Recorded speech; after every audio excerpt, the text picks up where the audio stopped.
துலா ராசிக்காரர்கள் லாபம், சந்தோஷம், பயணம், அசையமசைய பொருள் சேர்க்கை, தொழில் ரீதியாக முன்னேற்றம், உத்தியோகத்தில் ஏற்றம், வியாபாரத்தில் காணப்பட்டிருந்த சிக்கல்கள் பரிபூர்ண நிவர்த்தி, டக்கு டக்கு டக்குன்று சுபகாரியங்கள், நிலம் வாங்கிறது, வீடு வாங்கிறது, மண் வாங்கிறது, நகைகள் வாங்குவது, டைமண்ட்ஸ் வாங்கிறது என்று நிறைய விதத்தில் சுபவிரியமாக பார்க்கக்கூடிய ராசிகளில் துலா ராசிக்காரர்கள் காணப்படுவார்கள்.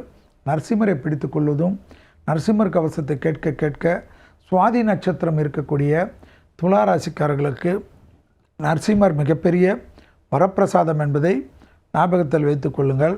அபிராமி அந்தாதியில் 40வது பாடல், 59வது பாடல், 90வது பாடல் மிக மிக முக்கியம் என்பதை ஞாபகத்தில் வைத்து கொள்ளுங்கள். எடுத்த காரியத்தில் ஜெயம், நம்பிக்கை ஏற்படக்கூடிய அற்புதமான அமைப்பு. நிறைய சுபகாரியங்கள் அதிகமாக நடைபெறக்கூடிய ராசிகளில் துலா ராசிக்காரர்கள் காணப்படுவது ஆச்சரியமான அமைப்பாக இருக்கும். எல்லா விதமான சுபகாரியமும் எல்லா விதமான சுபவரியமும் அனுகூலத்தை தந்தாலும் தேவையற்ற விரயங்கள், பணம் விரயமாகிறது, பணம் களவு போகிறதெல்லாம் காணப்படுவதனால் புதன்கிழமை மதியம் 1 மணியிலிருந்து 2 மணிக்குள் சாப்பாடும் எலுமிச்சைப்பழ ஊறுகாவும் தானம் கொடுப்பது சகல விதத்தில் நன்மையும் சந்தோஷத்தையும் ஏற்படுத்தி கொடுக்கும்.